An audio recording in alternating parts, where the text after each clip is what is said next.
Hi, and welcome to She Said, She Said. I'm Laura Cox Kaplan. I'm so happy to have you with us today. My special guest is journalist and amazing talent, Mary Katharine Ham. Now, Mary Katharine, for those who don't know, went through an incredibly difficult experience. She lost her husband, Jake, when the couple had a toddler at home and she was pregnant with their second baby. She wrote a piece for Atlantic Magazine a couple of weeks ago talking about the importance of perspective and looking at this notion of perspective through the lens of what so many people, parents and non-parents alike, are going through right now. I'm really excited to have her join me today. Mary Katharine, welcome to She Said, She Said. Thank you so much for having me. Glad to be here. Well, I'm delighted to have you. Let's start off. You're the mom of two little ones. How are you guys doing with virtual education, homeschooling, whatever variable you're trying to embrace here? We're doing pretty well, I would say. We have my two girls are both extreme extroverts, as am I. So that part's a little tough on us. I'm glad I bred my own extrovert friends so that I can have them in the house with me. But they are getting a little desperate. Like when I explain to them if we're at the park or if we're out walking that they can't make new friends, that is anathema to them. So that's been a bummer for them. But largely they seem really happy to be at home with me and be getting all this attention from me. So that part's good. They're coping pretty well. Yeah. As I told you before we got started, you've been on my list of folks to have on this podcast. I have admired you for so many years and really just thrilled to have you. But the particular prompt for this conversation was this incredible piece, very personal piece that you wrote for The Atlantic a couple of weeks ago about the experience that you had, and it's all about perspective. And if you would, I'd love for you to talk to us about what you experienced and why you felt the need to write this piece. Yeah, so I wrote a piece for The Atlantic about parenting through this coronavirus era. And the reason I wrote it is because as it was starting to unfold, I felt a little bit of a familiar feeling because, and I realized what it was like a weekend. I was like, oh, this is parenting in a crisis situation. That's what this feels like. And I had done that before because in 2015, my husband passed away suddenly in a cycling accident. I was 7 months pregnant with our second child. So I had a two-year-old at home and I was in late pregnancy when this happened. And not to say that it's the same, extreme nature as that event, but many of my friends were feeling some of the same things. There is grief for this life that happened before the pandemic. There's this drastic life change for everyone where their kids are home with them all the time and they're having to embrace something completely different than they've been doing in the past. It's quite stressful if you're trying to work full time with your kids at home. And sort of adapting to all of that had a similar kind of feel. And I thought, well, maybe if I talk about a couple things that I did to adjust, that could help people adjust to their new normal. Because this was just as the schools were starting to say, like, they ain't going back. And my friends were just like, what am I going to do? Right. And so the first thing that prompted this was I saw a bunch of people doubting themselves in public, which obviously you're allowed to doubt yourself. I do it all the time. And moms in particular, right? Yeah. As women, that's something we tend to do pretty naturally. Right. We can do that a little too naturally sometimes. Right. So I thought it discouraged me because I know that all of my friends are so capable. And a lot of these people I saw telling themselves, well, I'm not a homeschool mom. I'm not this mom. I'm not that mom. I'm not a Pinterest mom. And I thought, okay, well, let's give ourselves the opportunity to say, I can be a different kind of mom. Like this is not a fun situation, but it's a transition we must make. And so how do we deal with that? And approaching it in that way, like, I am going to be this kind of person. Doesn't have to be the perfect mom. Just, I'm going to be this new kind of thing. Gets you down the road to being that thing better than going, ugh, this is terrible. What am I going to do? And that's just something I picked up from my very traumatic transition period, which was like, I'm going to control what I can control, which is I'm going to write this story for myself. And I literally wrote it. I wrote a eulogy. And in the eulogy, I asked my friends and family 3 days after Jake died to hold me accountable for two things: that we would not live mired in sadness, and that we would not be, I put it as a sad trombone in every room we walked into. Mhm. And two, because I foresaw that. I was like, this is very sad. I get it. We remind people of mortality. We remind people of this sad story. Please don't let us be that. Mhm. And then number two, that I wanted to live unafraid, that we wanted to, take life by the horns, do things that we did before Jake died, and not feel like I had to shelter my children. Mary Katherine, it is such a level. I'm amazed at the level of self-awareness that Right. you had. I mean, so quickly after you were obviously still in the grief phase. This Oh was yeah. a couple of days after this happened. Yeah. Where did that self-awareness come from for you? I think it was a combination of two things. One, those were my two biggest fears. And what I did was I just flipped it and said, I flipped my fears and said, these are my intentions moving forward. And I knew if I said those things out loud, that people would be looking at me. I hoped that people would look at me differently, that I would hold myself accountable, that they would hold me accountable. And that really is what happened. And the second thing is, like, some of this was just like, God looked down and was like, here's what you need, sweetie. Like, some of it really was that. My second born was the easiest newborn this planet has ever seen. And I consider that those 3 months that she was just the most perfect, uncrying, eating, sleeping dream, that was a gift from God too. It's like, look, you've had your share. Here's a nice baby. And so that was, to me, that sort of weird perspective on what I wanted my life to look like was part spiritual and part practical. Yeah, yeah. Well, you talk about in the piece the importance of self-compassion as well, in being kind to yourself and recognizing that you may not be able to be that great parent all day long. You may only be able to master that, a couple of hours a day, Right. and that's okay. Talk a little bit about how you established these benchmarks and what the routine began to look Right. like, and really how you put one foot in front of the other from just a practical standpoint. Yeah. Yeah. So one thing I knew, and one thing I urge parents to think about in this time is, I'm so glad I had kids during that, because I knew why I was getting up in the morning. I was getting up in the morning, and this is what I made my first goal was: get up in the morning, literally just get out of bed was number one. And number two, I started a ritual where I made breakfast for my kids. First one kid and then the other after she came. But warm breakfast to me was like a symbol that I could provide for them. It was my favorite meal of the day. And most importantly, it got me started on a decent foot. So if I could do that, it was one little victory in the morning that I could then either build off of, or, like I said, if I had one little victory a day, that was fine sometimes. Like, go and watch soap operas or whatever for the rest of the day. Because grief can be very exhausting and you maybe don't have that much in you. So that's what I did. And that's actually one of the, that I write about in the piece. Some of the psychologists who study resilient families, one of the things they suggest after loss or divorce, these big transitions, is to create new traditions. And so that was, breakfast became our thing. I made bacon every morning. And I was like, this is going to make us feel better, even for just a few minutes a day. And so that sort of building off of that every morning made me feel every morning like, okay, I'm sort of handling this. I'm getting out of bed and I made my kids breakfast. Like, and if that was all I got done, fine. If I, got 3 more things done, huge gold star day, right? And so understanding that tomorrow was a day to reset and that I could do that every morning helped me. One of the things that I was so frustrated with when they started announcing that schools were closed till the end of the year was that parents who had just been thrown into this situation were like, okay, a month, I can do this for a month.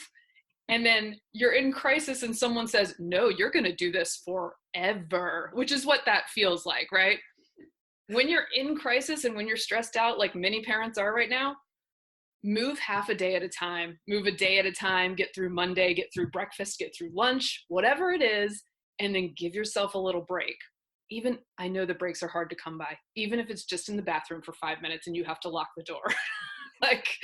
So like keeping that timeline short and giving yourself a break when you've hit even very small goals, I think is important just for trucking along, which is what we have to do right now. Yeah. Because your girls were so young when this happened to you, was that sort of from your standpoint a blessing, maybe in the fact that they were maybe not as aware of Right. what was going on? What do you think about that? Yeah, it's I mean, it's both a blessing and, all the things that are in a tragic Right. situation can have a silver lining. And one of the things was that I was basically only dealing with my trauma, Right. right? That was what I had to deal with. And I've talked to other folks whose children were much older when this happened to them, and then you're dealing with a lot more than I was. My oldest was only 2. Yeah. Now she was sort of like, to my mind, a perfect age, if there can be, because she sort of has memories of him, but she has no trauma from it. Mhm. And then the youngest, it's just sort of matter of fact. She was born and she never knew him, but she knows about him. Right. And one of the things that's nice for them is that the older sister can tell the little sister Yeah. a little bit, the little tiny bit that she does actually remember, or that I've helped her sort of establish. Like, some of those memories she had, I'm sure, have been embellished by me, but whatever they are, she tells her those stories. And so that, I think, helped me a bit for sure. Yeah.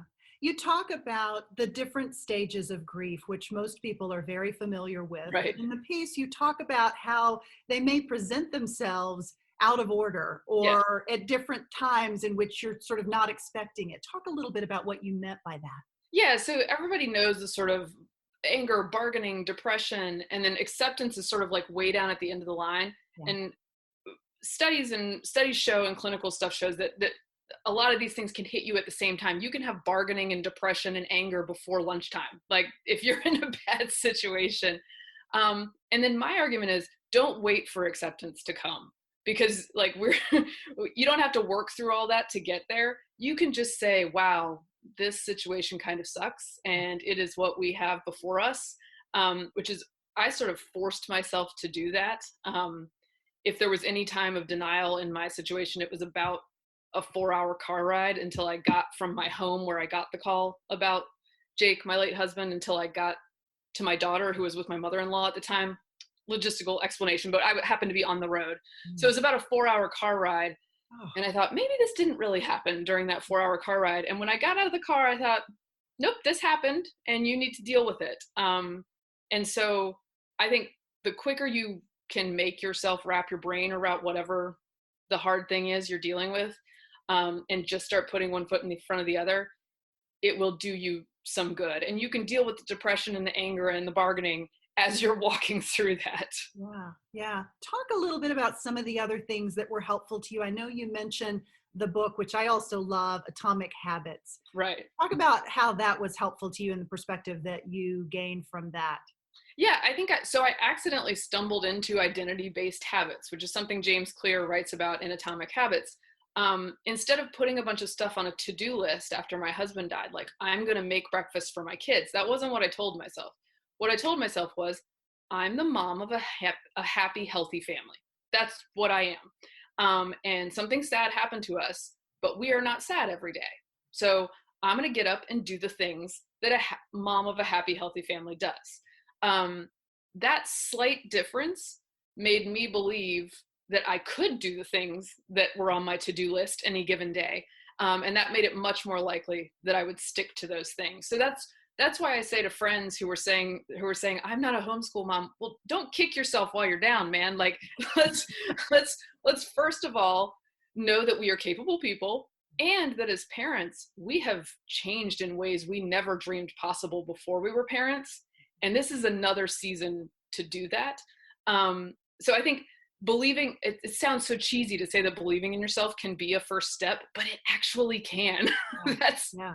And that's not just, it's not just mumbo jumbo. There's actual studies that back up the idea that if you believe a task is within you, if you believe, for instance, that you're going to be a piano player, your habits will follow that belief instead of you making yourself into a musician.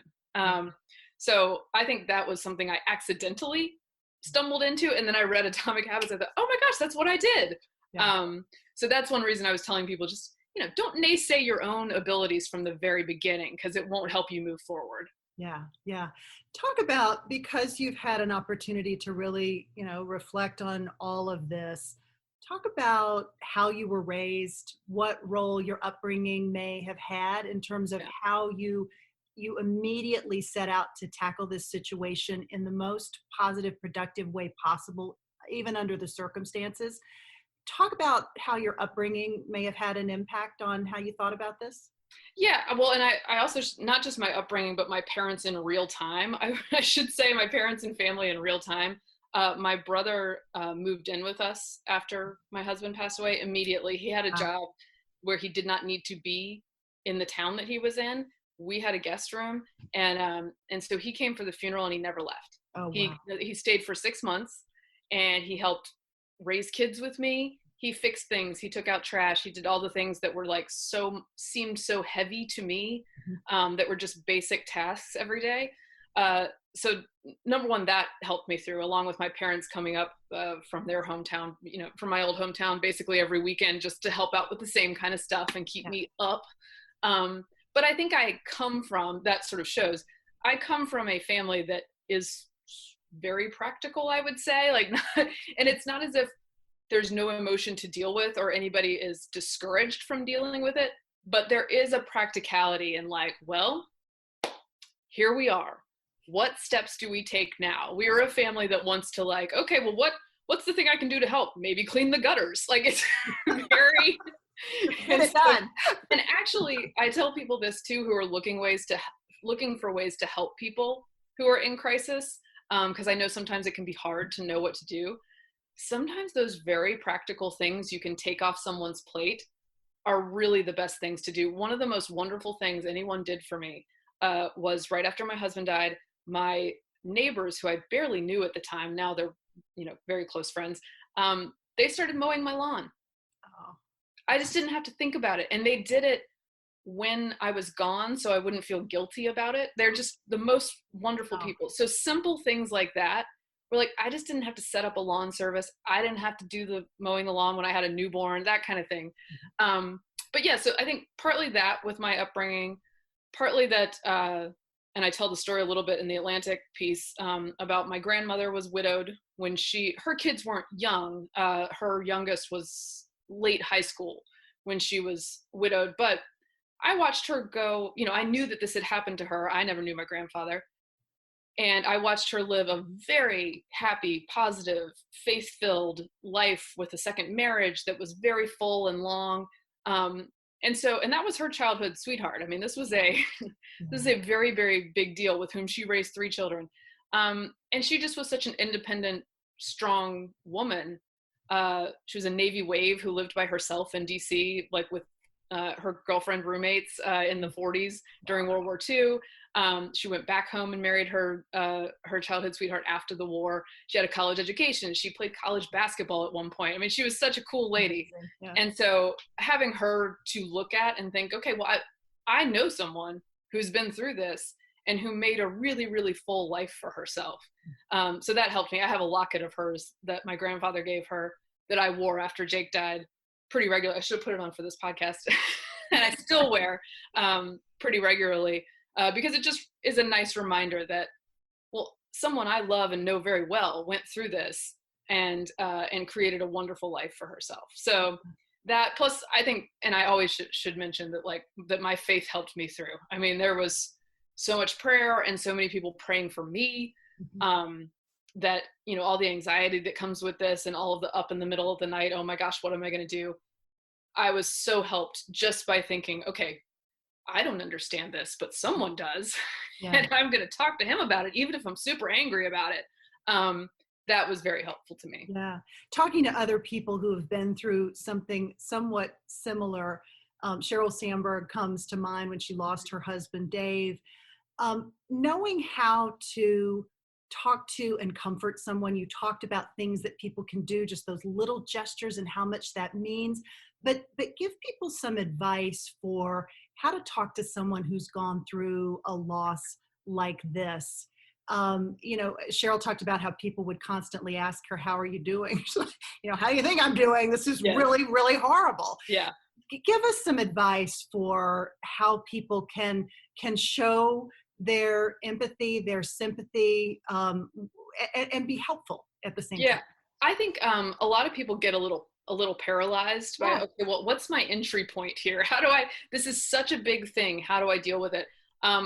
One thing that I do when I'm checking up on people, which by the way we should all be doing now, especially people who are living alone, I think.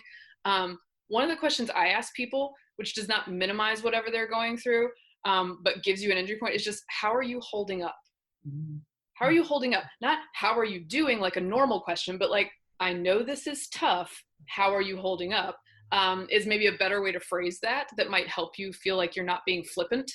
Um, Number two is like when people are going through something really tough, they didn't forget about it. So like you're not, to me, it was never like, you're not reminding me of something bad that happened if you check in about it. I welcome it. So that was always fine for me. And I like, if you don't want to make a phone call or if you don't want to make a visit, a text message is fine. An email is fine. Tons of people email. Now, don't expect a response if somebody's very, very in the thick of crisis. Right. There were so many text messages and emails and notes that I remember, and they meant a lot to me, that I'm sure those people don't know that that was the case because I didn't have energy to inform them of that. So don't expect a response necessarily. I mentioned some of the practical things that you can take off a friend's plate. If it's something where if they're very comfortable with you and you can take their 3-year-old or something on a quick ice cream date and just get them out of the house for a minute. That's a nice thing to be able to do for people. And then one thing I've done for folks, which is, this sounds so silly, but it helped me. Several people just brought me really comfy new clothes, like just like Target pajamas, or a friend of mine, Ryan Mannion, who works for the Travis Mannion Foundation, which is a veterans organization I work with. She brought me a bunch of like Travis Mannion gear that was like athletic gear and really comfortable. But the thing about it was new, it was cute, it didn't have any memories attached to it, and I felt like a human when I wore it instead of just like, ooh. So like comfy stuff like that, pajama pants, care package type stuff. Like somebody brought me nail polish, which I actually really enjoyed, because any of that self-care stuff, you're not in the mindset to do that. But if it's sitting right in front of me, I was like, oh, I could read a silly fashion magazine and do my nails for half an hour. I could do that. So sort of that kind of self-care stuff I found nice, that would just arrive on my doorstep and I'm like, oh, new tea, I can enjoy that for 15 minutes. So those are a couple of the things that I found to be helpful. They're sort of practical and small. But the main thing is, I think, just shoot a text. Like, no, you're not, to me, like I was never bothered by that. Whereas, if someone disappears on you because they're uncomfortable, that could be something that hurts you, right? Whereas a little quick text is like, yeah, it doesn't bother me at all. Yeah, yeah. You are so authentic and so transparent and so gracious in your willingness to share your story with people so that it can help them. You're also very authentic as it relates to your persona on social media. I And try. for anyone who follows you on social media, as I told you before we started, I feel like I've known Mary Katharine for years, even though we've really just met, because she is very transparent with her life and what you show. And when you talk about breakfast as being this sort of defining moment for your family and part of that routine that you established, you've posted that on Instagram. I've seen you making bacon. Yes. It's very relatable. What's interesting in this moment in time is that we're seeing a lot of high profile people in a much more natural state. Right. What do you think about? Do you think this becomes maybe one of the benefits that comes out of this experience, is people being a bit more authentic with who they are and what they're sharing on these platforms? Yeah. It's funny that you say this, by the way, because occasionally I'll get somebody who messages me like, I'll reply to them and they'll say, whoa, who is this? Who's running your stuff? And I'm like, oh, you think someone runs this? Like this, it would not look like this if a professional like communications person was It running it. wouldn't feel as real if you had somebody else doing it. Right. And that's not what I'm going for. Look, I think that it is good to get a glimpse into people's lives. I think I saw some funny internet piece the other day where they were ranking like people's backgrounds at their houses. And I was like, oh, I don't know how mine would come in the sparse guest room where I can hide from my children. But no, I do think it's interesting to watch what people get involved with during their quarantine time. And they take on new projects. And for me, I hadn't written in a while, so it was nice to sit down and do this Atlantic piece. But I also one of the things I like to do is I try to do serious work on a regular basis. And then I try to do silly work on a regular basis because it makes me feel good. And partly this actually comes from right after Jake died, one of the things I found most valuable was just podcasts or shows that were completely silly and had nothing to do with pondering life's great questions. I was like, I'm doing enough of that. So I find great value in silliness. And one of the things, you can watch people follow their passions through this quarantine period, things that they've wanted to do in the past. And one of the things I'm doing is I'm doing a silly fashion Instagram called Oldest Delia's Model, which for people in my age bracket who were in high school in the 90s, this is like the aspirational teen guide to fashion that we were all in on. And I've decided that I'm just recreating those looks from whatever's in my closet while I'm at the house. And so I've been having a lot of fun with that. So can people follow you on your normal MK Hammer Time Yes. Instagram? Okay. MK Hammer Time, and then I started a separate one that I'll link there called Oldest Delia's Model. Okay. And you can check out both of them for all of the we'll make sure and put that in the show notes for the episode as well, because we don't want to miss that. No, but I do think that silliness, seek it out when you're in a time of stress, because having a moment or two, like instead of following the news cycle 24/7, having a moment or two where you're just laughing at someone doing something dumb, that's good for you. You should embrace it.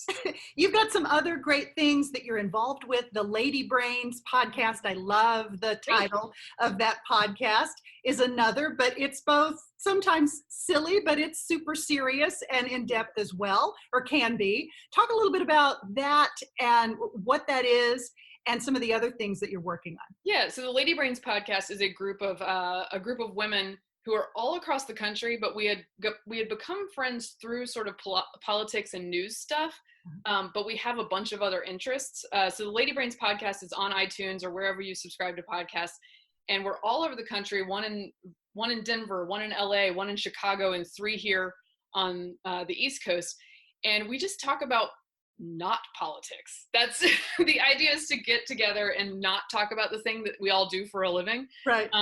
So one of my friends is a homesteader out in Denver. And so she talks about canning and gardening and her, all of her goats. There's a lot of goat content.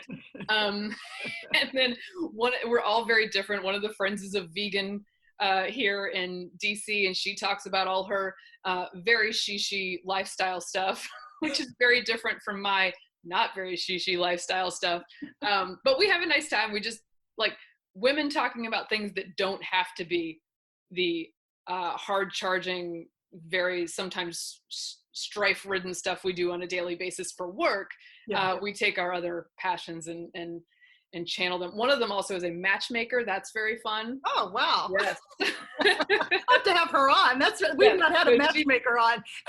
It's fascinating. So she's married with twins, and she does consulting for people and puts them on dates together and gives them hard, tough love advice. Wow. So fantastic. It's a strange and fun group of friends. Yeah, absolutely. So, Mary Katherine, we ask everybody who comes on the podcast for a single piece of advice, a life hack, or a mantra. You've already given us incredible advice and perspective, and I'm so grateful that you were willing to share this. I know it's a very personal story. Yeah. It resonates so deeply with me, and I know it will with our audience as well. But if you had to boil down to one thing, maybe your North Star that you tell yourself, what would that be? Yeah, so this actually comes from that piece, but it's something I think about a lot, and it's something I think I thought about right after Jake died a lot, and it's applicable now for basically everyone, which is perspective is a gift of tragedy. We are going through, as a country, as a world, we are going through a really tough time, and some people have a more flexible situation than others. Others are going to have a tougher economic time and tougher times in general. But we're all going through something. And the perspective that brings you when we come out on the other side of this, can give you, if you embrace it, really great joy in small things that you did not find joy in before. I mean, I've been through a bad thing before, and you would think I have all the perspective I need. And yet when this happened, I was like, I did not realize how much I enjoyed going to Aldi for 30 minutes just to grab something. Like, I didn't know how great that was. Right. And I think that, like, that perspective truly, if you think about it and try to think about it on a regular basis, can bring really great joy to your life moving forward, especially when we have come out the other side of this thing, and we will come out the other side of this thing. So I think that would be my main thing. One of the things I did after Jake died is I read a lot of history about women who had been through what I had been through, but in way tougher times. Like, I had a job. I could make a living. I owned my stuff. It didn't go to my husband's family. Like, all these sort of things that I needed to tell myself were blessings, even when it didn't feel like I was terribly blessed. I thought about that hard when I was in tough places. And I think that's something that this can give us, even though looking for silver linings in tough things can be discouraging, but they really are there. Yeah, for sure. Oh my gosh. Mary Katharine, thank you so much. This was truly fantastic. I really, really loved having you. To learn more about my amazing guest, Mary Katharine Ham, check out the show notes for this episode, episode 99. I'll include some additional details as well as some photographs and links to Mary Katharine's social media handles. And if you're enjoying She Said, I also hope you'll go to the website and sign up for our weekly newsletter. It's a great piece that we send out every week, usually on Fridays or Saturdays. I include content to complement each week's episodes, as well as some other materials and content that I think you will find interesting, inspiring, and hopefully insightful. Most of all, I greatly appreciate the investment of your time, both with the podcast and with our new YouTube channel. I'm very, very grateful to have you as part of this growing community. It means so much. As always, thanks for listening. Be safe and be well.